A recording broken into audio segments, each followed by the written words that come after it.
Friends, ఈ వీడియోలో చెప్పే ప్రతి టాపిక్ ఎడ్యుకేషనల్ పర్పస్ కోసం మాత్రమే అని గమనించాలి. ఇది బై అండ్ సెల్ రికమెండేషన్ కోసం అయితే కాదు. మార్కెట్ అంటేనే రిస్క్ తో కూడుకున్నది కాబట్టి ఈ వీడియోని బేస్ చేసుకుని ఎలాంటి రిస్క్ అయితే తీసుకోకండి. వచ్చిర్రా ఫ్రెండ్స్. సో ఇవాళ మార్కెట్ చూసుకోరు కదా, మార్కెట్ గ్యాప్ అప్ అయి మీదనే సస్టైన్ అయింది. ఇలాంటి ప్రైస్ ఎప్పుడన్నా సస్టైన్ అయినప్పుడు మనం ఏదో సప్లై డ్రా చేసుకుంటాక సప్లైని చూసుకోవాలి. మనం సప్లై డిమాండ్ లాగా వర్కౌట్ అవుతుంటుంది. ఇది చాలాసార్లు చెప్పిన. సో ఆ సప్లై నుండే ప్రైస్ అనేది రిజెక్ట్ అయ్యి పైనే సస్టైన్ అయింది. అట్లా అని చెప్పి సప్లై మీద ఇక్కడ మనం బై చేస్తామంటే ఇది గ్యాప్ ఉండగా కొంచెం బై చేయడం కష్టం అనమాట. ఎందుకంటే మెల్లమెల్లంగా ప్రైస్ ఏం చేస్తుంది, గ్యాప్ ఫిల్ చేయడానికి కిందికి వచ్చి ఇది ట్రిగ్గర్ అయినాకనే మళ్ళీ బుల్లిష్ సైడ్ పోతుంది అనమాట. ఫైన్. ఇక్కడ రేపటి విషయం చూసుకుంటే ఈ ప్రైస్ ఎక్కడ ఓపెన్ అయినా కూడా, పైన కింద ఎక్కడ ఓపెన్ అయినా కూడా, ఈ లోలు ఉన్నది కదా, లో అంటే 54,440 ఏదైతుందో దీని కింద స్పీడ్గా మూవ్ వచ్చి ఈడ 54,248 డిమాండ్ ఏదైతుందో అక్కడ ఫిల్ అయ్యే ఛాన్సెస్ ఎక్కువ ఉంటుంది. ఎందుకంటే గ్యాప్ కాబట్టి కొంచెం స్పీడ్గా ఉంటుంది ఈ ఏరియా మొత్తం. ఓకే, ఒకవేళ మీద ఓపెన్ అయితే, లేదు డైరెక్ట్ కిందికి ఓపెన్ అయ్యి ఇట్లా కూడా రావచ్చు, ఎట్లయినా రావచ్చు. బట్ ఒకవేళ ఫిల్ అయితే ఈడ టచ్ అయినాక డైరెక్ట్ ఇట్లా ఉందనుకో క్యాండిల్, ఎలాంటి ఆలోచన కూడా ఉండదు. బట్ ఇక్కడ టచ్ అయ్యి ఆగి ఇలాంటి రిజెక్షన్స్ వస్తాయి. ఇలాంటి రిజెక్షన్స్ వచ్చినాక ఇక్కడ నుండి నేను కొంచెం బుల్లిష్గా ఆలోచిస్తా. ఎక్కడి వరకు అంటే ఫస్ట్ పాయింట్ వచ్చేసి ఇది ఏదైతే లాస్ట్ క్యాండిల్ ఉందో గ్యాప్ క్రియేట్ చేసింది ఈ క్యాండిల్ ఎప్పుడు కింద గ్యాప్ డౌన్ అయ్యి టెస్ట్ కాకుండా వస్తాయి. ఒకవేళ ఈయన్నే ఓపెన్ అయ్యి ఇట్లా వచ్చింది అనుకో, గ్యాప్ లేదు కదా, అప్పుడు ఈ హై వరకు నేను బుల్లిష్కుంటాను అనమాట. 54,700 ఏదైతే ఉందో ఈ ఏరియా మొత్తం నా ప్లానింగ్ ఉంటుంది. ఓకేనా, ఇది నా ప్లాన్ జనరల్. సో ఈ జోన్ అనేది ఇంపార్టెంట్ జోన్. ఇక్కడ నుండే ప్రైస్ గ్యాప్ అప్ అయి పైకి పోయింది. ఇప్పుడు ఇది ఇట్లానే వచ్చి ఇట్లా టచ్ అయ్యి ఇట్లా పోవాలి లెక్క ప్రకారం, ప్రైస్ యాక్షన్ ప్రకారం. ఎందుకంటే ఇది డిమాండ్, ప్రైస్ ఇక్కడ నుండే బౌన్స్ అయింది కాబట్టి ప్రీవియస్గా ప్రైస్ మనకి ఏం చెప్తే దాన్ని బేస్ చేసుకొని ప్లాన్ చేసుకుంటాం. ఓకేనా, ఫైన్. నిఫ్టీలో కింద ఒకటి ఇంపార్టెంట్ లెవెల్ ఉంది, 24,876. నిజానికి ఈడికి వస్తే ఇక్కడ రిజెక్షన్ని బేస్ చేసుకొని నేను కొంచెం స్పేస్లో ప్లానింగ్ చేసుకుంటా. కానీ ఇది గ్యాప్ డౌన్ అవ్వాలి అంటే ఒక లెవెల్ టెస్ట్ చేస్తేనే నేను సెల్లింగ్ గురించి ఆలోచిస్తాను. ఎందుకంటే నేను ఏదైతే సెల్లింగ్ది ఏరియా డ్రా చేసినో ఆల్మోస్ట్ ప్రైస్ అక్కడనే సస్టైన్ అయింది. ఓకే, బట్ ఇక్కడ ఒక ఆరెంజ్ జోన్ అనేది డ్రా చేసిన. అది ఏంటంటే 25,000, 35, 25,000. ఈ 35 పాయింట్స్ జోన్ ఉందా, ఈ జోన్ని టెస్ట్ చేసినాకనే నాకు రిజెక్షన్ వస్తే ఇక్కడ నుండి నేను కొంచెం బేరిష్గా ఉంటా. ఎక్కడి వరకు 24,876 వరకు. రేపు ఒక్కరోజు ఈ రేంజ్లో నా ప్లానింగ్ అనేది ఉంటుంది. ఓకేనా, అది బుల్లిష్ అయినా బేరిష్ అయినా ఈ జోన్లోనే ఉంటుంది. బేరిష్ అంటే ఫస్ట్ సప్లై నుండి రావాలా, బుల్లిష్ అంటే ఫస్ట్ డిమాండ్ నుండి రావాలా, అంతే ప్లానింగ్. Okay, fine. సెన్సెక్స్లో కూడా సిమిలర్గానే ఉంది. సెన్సెక్స్లో ఇంకా క్లియర్గా ఉంది చెప్తే. ఏదైతే 81,643, 81,577 ఉంది కదా, ఈ జోన్ టెస్ట్ అయింది అంటే యాక్చువల్గా అందరు ఏం చేస్తారు, ఇది బ్రేక్ కాగానే బ్రేక్అవుట్ అని, ఇది బ్రేక్ కాగానే బ్రేక్అవుట్ అని, వెళ్ళిపోతుంది హై క్రాస్ చేసి వెళ్ళిపోతుంది అంటే ఓకే, పోవద్దని నేను కూడా అంటలేను, ఎట్లయినా జరగవచ్చు మార్కెట్లో. కానీ ఇది మన సప్లై.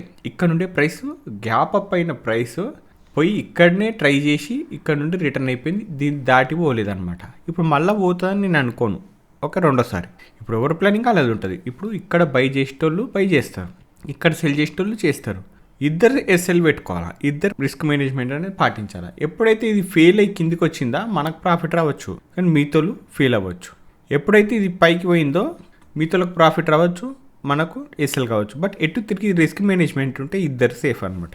క్లియర్. సో ఈ జోన్కి వచ్చినాక రిజెక్షన్ వస్తేనే నేను ఇక్కడ ఆలోచిస్తా బేరిష్గా, లేకుంటే లేదు.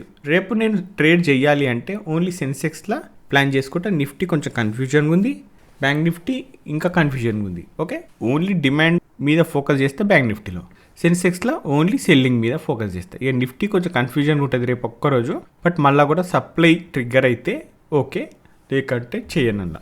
ఓకే, ఈ డిమాండ్ అండ్ సప్లై మధ్యలోనే ప్రైస్ అనేది ఉంది కాబట్టి ఏది ట్రిగ్గర్ అవుతుందో వెయిట్ చేసి చూడాలి. క్రూడ్లో యాక్చువల్గా ఇది సప్లై. ఈ సప్లై ఇప్పుడు స్ట్రాంగ్ క్యాండిల్ క్లోజ్ అయిందా, క్లోజ్ అయ్యి రిజెక్షన్ రావాలి. ఇప్పుడు రిజెక్షన్ వస్తే ఈ డిమాండ్ వరకు కొంచెం బేరిష్గా ఉండడం, ఈ డిమాండ్ ట్రిగ్గర్ అయితే మళ్ళీ సప్లై వరకు, ఈ డిమాండ్ సప్లై మధ్యలోనే ఉంటా. బట్ ఎప్పుడైతే ఈ డిమాండ్ బ్రేక్ అవుతుందో 5,549, 5,537 ఈ డిమాండ్ కింద ఒక క్యాండిల్ క్లోజ్ అవ్వాలా 15 మినిట్స్ది. అప్పుడే నేను కొంచెం బేరిష్కుంటా. ఈ సప్లై మీద ఒక 15 మినిట్స్ క్యాండిల్ క్లోజ్ అయితేనే అప్పుడు నేను బుల్లిష్కుంటా. అంటే ఈ రేంజ్ ఇంపార్టెంట్. ఈ రేంజ్ బయటికి పోతేనే ప్రైస్ ఆలోచిస్తాను అనమాట. ఇక డిమాండ్కి వచ్చేసింది న్యాచురల్ గ్యాస్. ఈ న్యాచురల్ గ్యాస్ డిమాండ్ కూడా దీని కింద ఒక్క క్యాండిల్ క్లోజ్ అయినా నేను కొంచెం బేరిష్గా ఉంటా. 256.3 255.3 డిమాండ్ వరకు. ఎందుకంటే ఈడ స్పేస్ ఉంది కాబట్టి ఈ స్పేస్లో నా ప్లానింగ్ ఉంటుంది. కాదు వీడికి రిజెక్షన్ అయ్యింది అంటే ఇప్పుడు రిజెక్ట్ అవుతుంది, ఇది ఒక రిజెక్ట్ అయింది అంటే ఇక్కడ నుండి నేను మళ్ళా 276.5 ఏదైతే సప్లై ఉందో ఈ సప్లై వరకు నేను ఇంట్లోనే ప్లాన్ ఉంటుంది మ్యాక్సిమం నాకు. ఓకేనా, ఫైన్. సిల్వర్ మైక్రో యాక్చువల్గా ఇదంతా సప్లైయే బట్ నేను దీన్ని చిన్న చేసిన. ఓకే, 1,26,130 1,26,498 ఈ రేంజ్ ఎప్పుడైతే జస్ట్ ఇట్లా ట్రిగ్గర్ అయ్యి చిన్న రిజెక్షన్ వచ్చినా కూడా కొంచెం బేరిష్గా ఉంటాను నేను. ఓకేనా, అంతే తప్ప ఈ సప్లై తప్ప ఇంకా వేరే ఆప్షన్ లేదు ఇక్కడ, నాకు వేరే ఆలోచించలేను అనమాట ఇలా. క్లియర్ కదా? ఓకే, సో నిన్న ప్యాటర్న్ గురించి అడిగిన. ఏం ప్యాటర్న్ అంటే ఒక స్ట్రాంగ్ బేరిష్ క్యాండిల్ వచ్చింది అనుకుందాం. వస్తే ఇన్సైడ్ క్యాండిల్ ఒకటి కింద వచ్చి ఇట్లాంటి బుల్లిష్ క్యాండిల్ ఒకటి వస్తే ఎండ్లో బుల్లిష్గా ఉంటామంటే నిజానికి నేను డ్రా చేసిన కరెక్ట్గా చూస్తే ఈ ప్రీవియస్ క్యాండిల్ క్లోజింగ్ ఉందా, క్లోజింగ్ కిందనే దీని క్లోజింగ్ ఉంటుంది. అంటే ఇది బయటనే ఉంది, ఇది లోపలికి వచ్చినా రిజెక్ట్ అయ్యి కిందకే పోతుంది.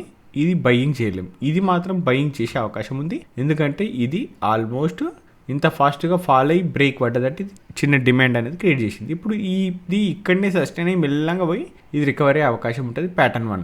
ప్యాటర్న్ 2లో ఛాన్స్ లేదు. ఒకవేళ కొంచెం మీదకి వచ్చినా మళ్ళీ రిజెక్ట్ అయ్యి కిందికే రావాలా లెక్క ప్రకారం. ఎందుకంటే క్యాండిల్ బయట ఓపెన్ అయింది, క్లోజ్ కూడా బయటనే ఉంది కాబట్టి. క్లియర్? సరే, ఇప్పుడు ఒక బుల్లిష్ క్యాండిల్ ఉంది, రెండో బుల్లిష్ క్యాండిల్ ఉంది, మూడోది కూడా ఉంది. ఇప్పుడు ఈడ ఓపెన్ అయింది. ఓకే, ఇంకా కంప్లీట్ కాలేదు, స్టార్టింగే ఒక 15 మినిట్స్ అయింది అనుకుందాం. ఇప్పుడు నేను బయింగ్ సైడ్ ఉండాలా సెల్లింగ్ సైడా మీరే చెప్పండి. ఎందుకంటే first candle day time frame, సెకండ్ది డే టైం ఫ్రేమ్, థర్డ్ది డే టైం ఫ్రేమ్. ఇది జస్ట్ 15 మినిట్స్లో ఇలా కనబడుతుంది. ఇప్పుడు నెక్స్ట్ ఏం చేయాలో చెప్పండి మీరు. Okay, fine. సో ఫ్రెండ్స్, ఈ వీడియోలో మాత్రం ఇంతే. మళ్ళీ నెక్స్ట్ వీడియోలో మళ్ళీ కలుసుకుందాం. అంతవరకు ఉంటాను, బాయ్.